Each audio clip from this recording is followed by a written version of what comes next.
എറണാകുളം കളമശ്ശേരിയിൽ ഇതര സംസ്ഥാന തൊഴിലാളികൾ നിർമ്മിച്ച അനധികൃത കെട്ടിടം നഗരസഭ പൊളിച്ചു മാറ്റി. സ്ഥലം വാടകയ്ക്കെടുത്ത് ആക്രി വ്യാപാരത്തിന്റെ മറവിൽ നടത്തിവന്ന ലഹരി കച്ചവടം ശ്രദ്ധയിൽപ്പെട്ടതോടെയാണ് നടപടി.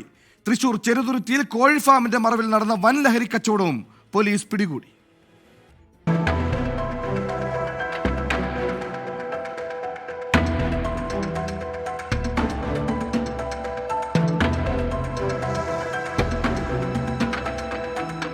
കളമശ്ശേരി സീപോർട്ട് എയർപോർട്ട് റോഡിലാണ് ഇതര സംസ്ഥാന തൊഴിലാളികൾ കൈവശം വെച്ചിരുന്ന 30 സെന്റ് സ്ഥലം നഗരസഭ ഒഴിപ്പിച്ചത്. ആക്രി വ്യാപാരത്തിന്റെ മറവിൽ സ്ഥലത്ത് അനധികൃത ലഹരി കച്ചവടമാണ് നടന്നിരുന്നത്. നിയമവിരുദ്ധമായി നിർമ്മിച്ച കെട്ടിടത്തിനുള്ളിൽ നിന്ന് ലഹരി വസ്തുക്കളും കണ്ടെത്തി. ഗുരുതരമായ ആരോഗ്യ പ്രശ്നങ്ങൾക്ക് വഴിവെക്കും വിധം മാലിന്യ കൂമ്പാരവും സ്ഥലത്തുണ്ടായിരുന്നു. പ്രദേശവാസികളുടെ പരാതിയെ തുടർന്നാണ് നഗരസഭയുടെ നടപടി.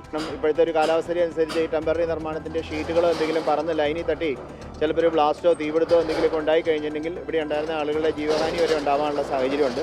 അതിനേക്കാൾ ഉപരി ഇപ്പോഴത്തെ പ്രത്യേക സാഹചര്യത്തിൽ ഇത്തരത്തിൽ മാലിന്യങ്ങൾ കൂട്ടിയിരിക്കുന്ന സാഹചര്യത്തിൽ നമുക്ക് ഒരുപാട് പകർച്ചവ്യാധികൾ ഉൾപ്പെടെയുള്ള രോഗങ്ങൾ ഉണ്ടാവാനുള്ള സാധ്യതയുണ്ട്. തൃശൂർ ചെറുതുരുത്തിയിൽ കോഴിഫാമിന്റെ മറവിൽ നടന്ന വൻ ലഹരി കച്ചവടം പോലീസ് പിടികൂടി. രഹസ്യവിവരത്തിന്റെ അടിസ്ഥാനത്തിൽ ഫാമിൽ നടത്തിയ പരിശോധനയിലാണ് ലക്ഷക്കണക്കിന് രൂപയുടെ ലഹരി വസ്തുക്കൾ കണ്ടെത്തിയത്. നിരവധി ചാക്കുകളിലായി നിരോധിത പുകയില ലഹരി ഉൽപ്പന്നങ്ങളും പിടിച്ചെടുത്തു. സംഭവത്തിൽ ചാത്തന്നൂർ സ്വദേശി അമീൻ, പട്ടാമ്പി സ്വദേശി ഹുസൈൻ എന്നിവരെ പോലീസ് അറസ്റ്റ് ചെയ്തു. 24 കൊച്ചി.